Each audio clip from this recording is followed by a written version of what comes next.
JoshCast. Oh,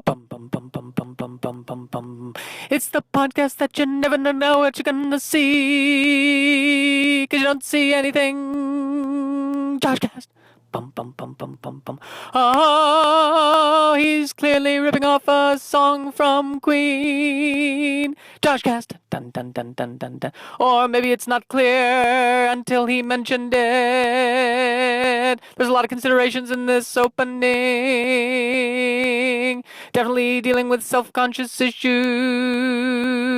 Self-confidence, I mean. JoshCast. Dun dun dun. All right, episode 2 of JoshCast, off with a banging start. I'm always concerned about second episodes because there's always that second episode slump. The first episode, it's the pilot. Everyone's really excited, and there's a lot of buzz. Then the second episode comes along, and it's underwhelming. So that's the fear. I need to top what I did in the first podcast that I believe was listened to by, I want to say 2 people. I think that's being very liberal in my guess. That's my reach. 2 people. That's, if you're advertisers and you're listening to that, listen, I can get you 2 more of whatever it is you're trying to do. So there you have it. I am bisexual.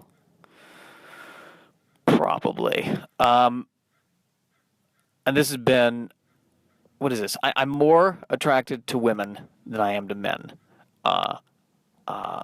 And my fear is that will be appealing to neither sex, that no one of either sex is going to want to hear that. I always imagine that, women want this strong, virile man that eats flesh off of the bone. But there again, I mean, even as I say that, I think to myself, that's a horrible thing to say, because there are men who are gay who are also strong, virile men who eat the flesh off of the bone. And I'm going right into this stupid stereotype and already offending everybody. I've offended everybody in the first minute of this podcast. I probably offended all the people who were fans of Queen with the song, and now I'm offending the entire LGBTQ community. I hope to God I got that right. Oh my gosh. But yes, the bisexual. I've noticed, because I've talked to people about it, and what I get a lot of is, oh well, it's normal for men to have to occasionally be attracted to other men. It's normal. And I don't know, I guess I don't understand what that means. It's normal. But you know what they'll say is that it's normal, but just because I have feelings towards other men, that doesn't mean I'm bisexual.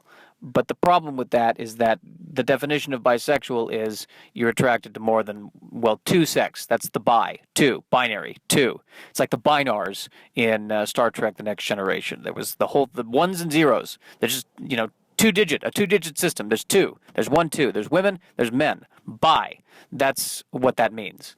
The problem is I feel guilty calling myself bisexual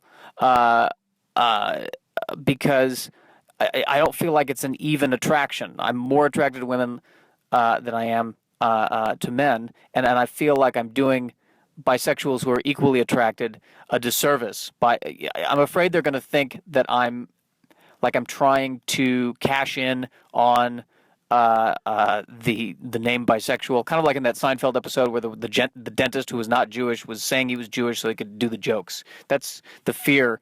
That I'm terrified, apparently, that I assume that the gay community is monitoring all human beings, and if somebody's lying about being bisexual, there will be an alarm that will go off in a top secret underground facility, and they will mobilize a crack team, of soldiers who will go out and deal with the problem. And I imagine they're a team similar to G.I. Joe, where they have vehicles that no one else in the traditional military has. And you wonder, how were they able to appropriate enough money to build that specific swept forward plane that you never see anywhere else on any other aircraft carrier. That's, I don't know. Now I know I'm kind of veering off into G.I. Joe, but if we want, one could argue if I'm talking about bisexuality, G.I. Joe kind of makes the perfect bridge. Now, does it? I don't know. I wasn't attracted to any of the G.I. Joes. The guy I find attractive is Justin Bieber. I'll be honest with you.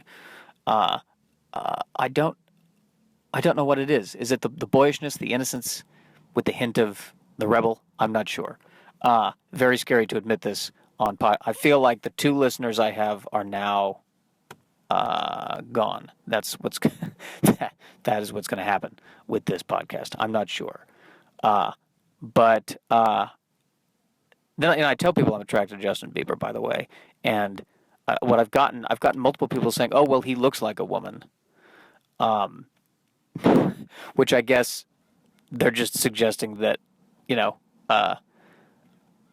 that my sexual libido is slightly nearsighted. I think is what that means. Is if it's the general shape of a woman.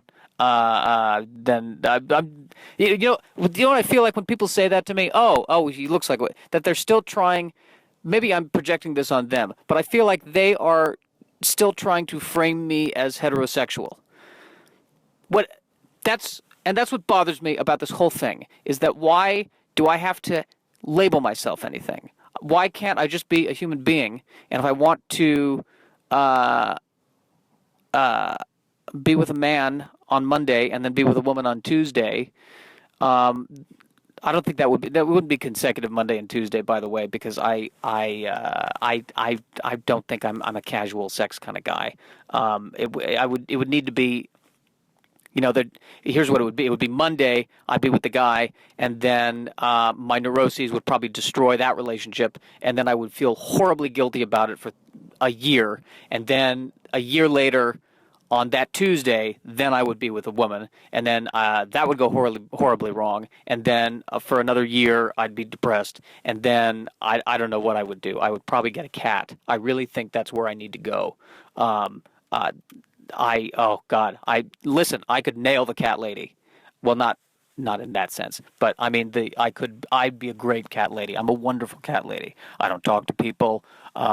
I can relate to animals because they don't have a language in which to project their neuroses. It's, oh my God, a cat lady would be wonderful. Wonderful. What I wouldn't give. But I could be anything I want to be. I mean, and that's the lesson for you kids. You can be anything you want to be, even if it's a cat lady. I'm not sure, here are my fears, if I haven't given them already. Fear number 1 is that I'll be with, that I'll go on a date with a guy, and that suddenly by doing that, no women will ever date me again. It's like once I go out on the date with the guy, like it's like registering for a political party. It's like, oh, okay, he's Democrat now. That's how we're going to see him. That's Democrat, period. I think another fear is that if I'm in a relationship with a guy and people see that, they say, oh, so you're gay. And then I have to say, no, I'm also attracted to women. Right now, I happen to be attracted to a guy. Why is this a fear? Why do I have this? Why do I care what other people think? That's what this keeps coming down to, is me caring about what other people think to a ridiculous degree. And there are no other people. There's no one in the car with me right now as I'm recording this. I'm creating this entire thing in my head. This means nothing. This is what I do in my head for every day for years. Years. I feel like I'm getting to that high-pitched Jewish panic voice. That's okay. I've got to remain calm. I've got to breathe as I talk my way through this. I'm hoping that this is funny. Now I'm getting to now I'm beating myself up too much. Look, the point is, I would like to maybe be. I don't even know. Maybe I wouldn't like it with a man. I don't know, but I want to go out on a date with a man to see what it's like. but I want to make sure that we have a good chemistry, and I, you know, I want to make sure of that. Like I don't want to do anything casual. There has to be, you know, we have to have common interests. I feel like he has to be at least tolerant of Doctor Who. That's a big one. That's a game breaker. I don't think game breaker is a term, is it? Game breaker? That's a deal breaker. There it is, deal breaker. Got it. Found it. But on the other hand, I just have this instinct that I would eventually want to marry a woman and have a family. So I'm really horribly, horribly confused. And I don't know why, and I don't know what that means. Why am I, and I'm ashamed that I'm confused about this. I'm so ashamed that I'm confused about this, by the way, because, like, I don't mean to brag here, but I was a straight A student with the exception of one B in AP Physics, which really, physics was not a good time for me. Then again, neither was chemistry, and in a way, we're talking about chemistry, and it was all confusing. It got very confusing with the cobalt and the negative b plus or minus the square root of b squared plus ba all over 4ac. I just memorized that equation. That's all I got out of all the advanced math was negative b plus or minus the square root of b squared minus 4ac all over 2a. I remember that. I don't know what that does. I have no idea what that does. I think it makes a graph that's a U. It makes a U-shaped thing. That's what that does, and that's the foundation of everything. I think everything in the car I'm in right now is operating off of negative b plus or minus the square root of b squared all over plus 2a all over oh man. First time I was attracted to a guy, it was in middle school. I was in middle school, he was in middle school, and what I was attracted to was the way that his pants were baggy. It was that 90s baggy pants thing, and that intrigued me. How is this podcast gonna be successful? I don't know, but let's go with it. It was very intriguing. I don't know why I'm using the word intriguing, but you know what it is? I want to not use vulgar terms. I want to try to use specific intriguing terms to describe that intriguing person. So that was the first time I noticed something. And then, but at the same time, I was also attracted to women. It's like the attracted to men part. It does feel like 30% of the time. That's the vibe I'm getting. It's always, you know, never eclipsing. It's always about 30% of the time, and it's always not as intense. Because the other thing too is I'll be constantly mentally testing myself with people. That's the other thing I'm doing. Like I remember there was a time I was talking to an attractive woman and an attractive guy, and they were sitting right next to each other, and I was talking to both of them, and literally while we're having the conversation, I'm looking at the woman, and I'm kind of asking my libido, okay, what do we feel about this? And the libido is saying, that's 9 out of 10, 9 out of 10, that's a 9 out of 10, that one. And then I looked over at the guy, and I'm like, okay, what about him? And the libido's like, 4 out of 10, 4 out of 10, you know, nice, good qualities, but 4 out of 10. Okay, so between the two, I would go with the woman. Well, yeah, in this case. What do you mean in this case? Well, in this case, yes, but there are other cases. I mean, if the other guy was Justin Bieber, you'd have trouble. Well, I don't know why my libido is turning into a 57-year-old Jewish grocer from New York, which makes sense to me. That is totally my libido. Yeah, I don't know. You know, women, right? Or men, a little bit. I don't know. It depends on the weather.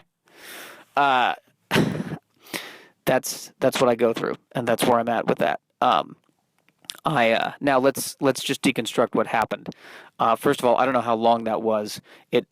my plan doing these podcasts is that I want it to be short and concise and perfect, and they're just well-crafted jokes, and you listen to it and you go, I need to get this guy a writing job on Conan. That's what I keep thinking. And after that rambling, I'm afraid people are going to listen to that and go, he needs, therapy. But the question is, should it be group therapy or should it be a private psychiatrist? That there's no question it should be a private psychiatrist on that one. So that's where we are there. Yes, I think that's a good end to segment one.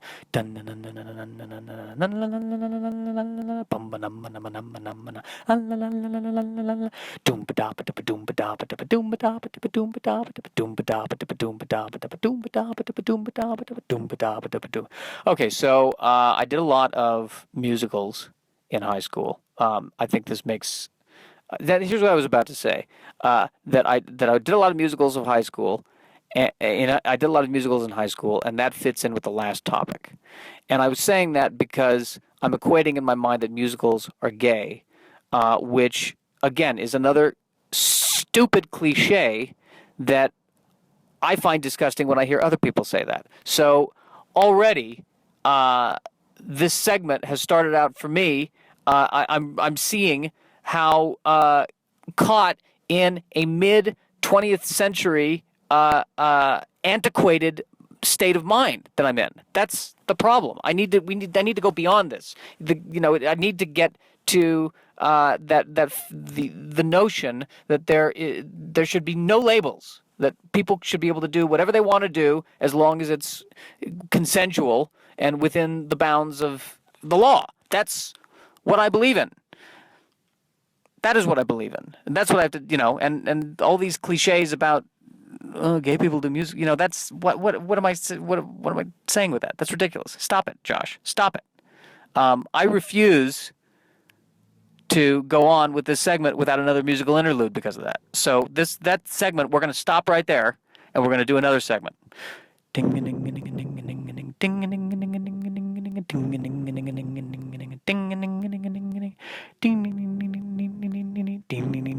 Okay, so I did a lot of musicals in high school, and middle school and elementary school, a bit in college. And the one that I never did, I saw though, was Phantom of the Opera. And I saw that. I remember seeing that with my parents, and I could not understand the words that they were singing. It had to do with the acoustics of the building at the time, and we were too far away from the front. And it was 2 hours of depressed people wallowing and warbling at the same time, and that's what it seemed like to me. And one of them was wearing a mask and was deformed. And otherwise, he was like a 6'5", strong as an ox, masculine guy with a little mask, and apparently there was he had a little bit of a scar there and deformity. That's deformity. But I couldn't understand what they were saying, and so I finally, when the movie came out, I was like, oh, finally I can get the words. And I watched the movie and I got the words.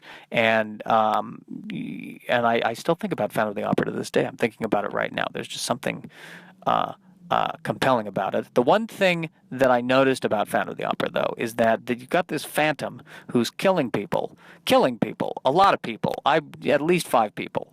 And everyone in the opera knows about it, and they're concerned about it, and there's a lot of fear and a lot of angst about it, and nobody thinks to look in the basement, because that's, I think, where he was, just in the basement. There was didn't occur to anyone to maybe, take a look down there. I don't know where they thought he was coming from, but no one did that. And I just, I can't help but wonder if there was, at some point a police investigation or a detective coming out there going, hey, okay, so we're here investigate. You say there's been 5 murders, so we're here now. Should have been here at the first murder, but it's we were busy. It's Paris. It's the late 19th century, and we had a lot of Parisian 19th century problem. So I apologize for not being here for the first murder. I'm here now for murder number 5. And so just kind of tell me what happened. Well, the phantom of the opera has been terrorizing us for a year. Yes, I know. I got that from the report. Thank you. Is this going to be, you've been doing this the whole way through this conversation? Yes! Okay, good. That's good to know what I'm getting into. All right, so, okay, so, first of all, did anybody see the Phantom? No, he's a phantom. You don't see a phantom. If you saw a phantom, we would describe what the phantom would be, and we would probably not call him a phantom. Okay, you're right. I give you that. That was a dumb question on my part. Dumb question. I guess my next question is, well, I mean, we're going to probably have to canvass the entire city because of that. I mean, but the first thing I would do, though, is I think we should search the building. Did you search the building? No, we did not search. You didn't search the building. Okay. Okay, well, we can do that right now. No, you must not. You cannot do that. You will anger the phantom if you search for the phantom. Well, okay, yeah, but if you want me to help you, I have to. We have to look for him. He's a murderer. I mean, I understand that you're.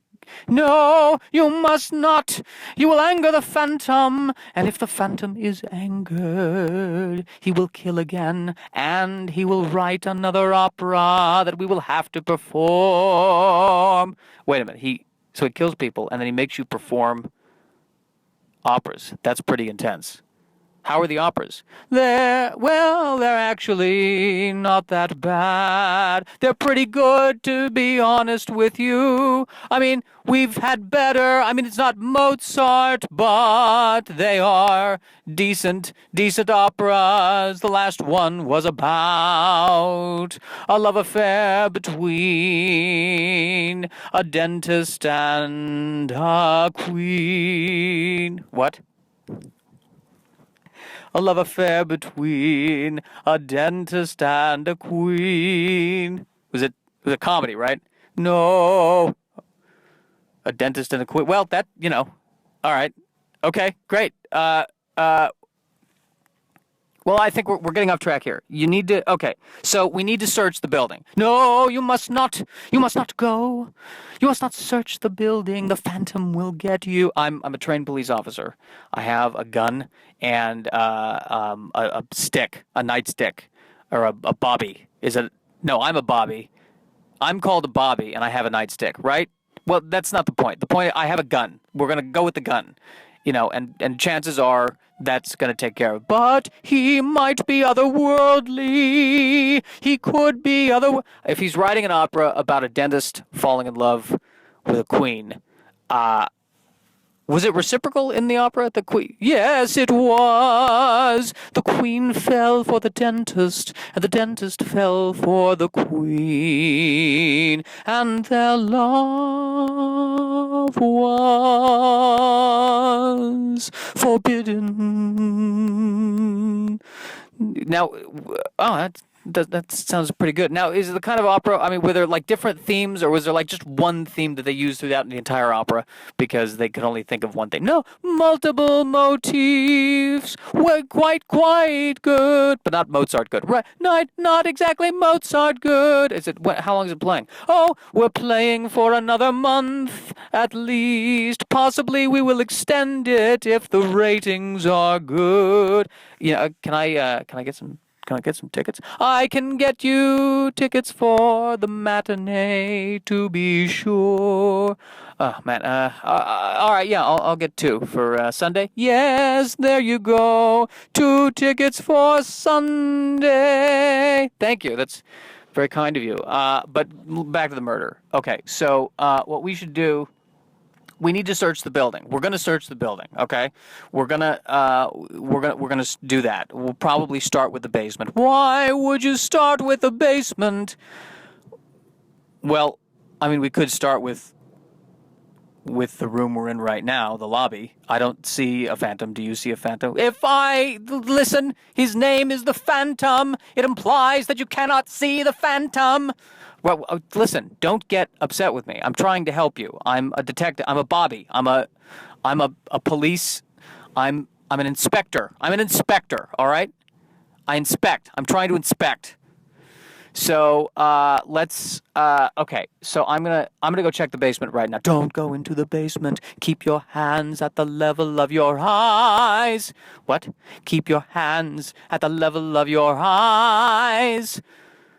Why do I need to do that? Because the Phantom hangs people. So he will try to put a noose over your neck. So keep your hands at the level of your eyes.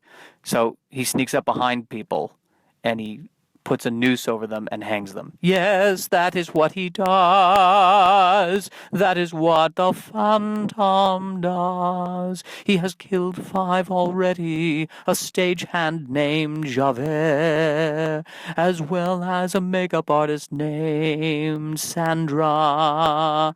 And then there was that other guy whose name escapes me. I never learned his name. I should have learned his name. I think he was one of the grips. Do they even have grips in an opera? I'm not sure, but he was dead too. He had a thin face. Okay, we need to stay on track here. Okay, this is getting ridiculous. This is getting absolutely ridiculous. I'm just going to go check the basement right now, and I will keep the hands at the level of my eyes. That's I will do that. Although I just feel like if the guy is sneaking behind people and hanging them, I don't feel, I don't want to sound overconfident, but with enough backup, I think 2 or 3 guys, it sounds like a Phantom that we can take down. Oh, that's quite overconfident of you. Don't you think that we would have handled it if we could have handled it? No, I don't think that, because I don't want you to take this the wrong way, but you're artists, and you don't strike me as the intimidating physical type. I, on the other hand, as an inspector, I've been through a lot of scrapes. I've had to, Jack the Ripper. Did you hear about Jack the Ripper? I never met him, but I had to question a guy who might have known him, and that guy had, an eye patch, and he was incredibly intimidating. But I held my ground. He couldn't tell that my heart was beating. Well, that sounds like quite a terrifying experience.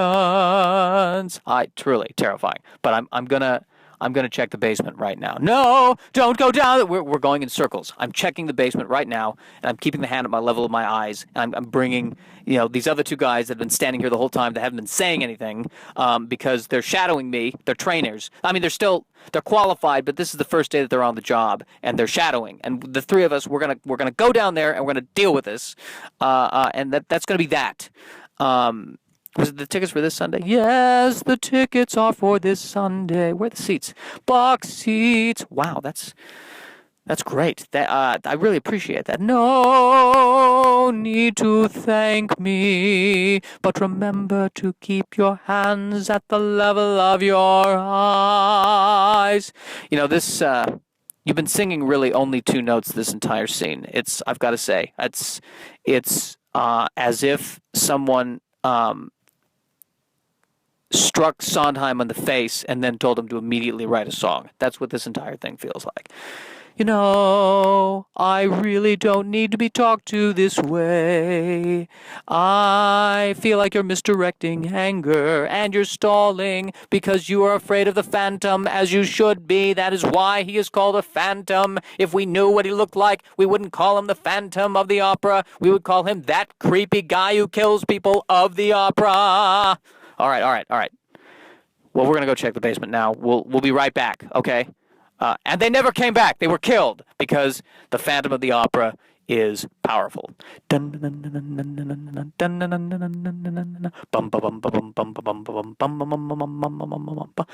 right, I'm really worried about this episode. I got to be honest with you, and I made it a point, by the way, that I do not re-record. That I sit down, I do it. I don't censor myself because I'm an artist. In parentheses, I'm lazy. But that said, part of the reason why is because I'll often, want to redo it, get it perfect, and I end up talking myself out of something that might have been good. Now, in this particular case, I'm not sure how good this was. I don't know. This may be, we may need to still work out some kinks in this show. It's kind of like with Seinfeld. At first, they didn't have Elaine in the first episode. I think they had to add her. Maybe this needs an Elaine. I have one person left a comment that says, "Hey, you should have guests." Maybe this is why. Maybe I need someone in my life, man or woman. Oh, they're bringing this back from the beginning. Someone in my life, man or woman, to keep me grounded. Perhaps that's the lesson here. But to be honest, I still. I don't have guests yet. I don't want to, and I don't mean to disparage the comment that the person left for me, and I appreciate the feedback. Yeah, you're probably absolutely right, but this is something I feel like I have to do alone. It's kind of like when Lion-O had to go on the trials to reclaim the Sword of Omens. It was something he had to do alone. It's a Thundercat reference for those of you who are in the 21st century. All right, guys. This has been podcast number 2. It's been a pleasure, an absolute pleasure. Was it a pleasure? I mean, it was half a pleasure, a little bit of a struggle this time. I'm not going to lie. But stick with me. Stick with me because in the next one, we will do, oh man, what are we going to do? Maybe we'll do a little Star Trek. I'll talk a little Star Trek Voyager in the next one. How about that? How about that as a teaser? That'll get him coming back. Oh, in the next one he's talking about Star Trek Voyager. Linda, cancel your plans. In the next one he's talking about Star Trek Voyager. All right. That is the end of the JoshCast. That is the end of the JoshCast. Let the children play and the sun shine. That is the end of the JoshCast.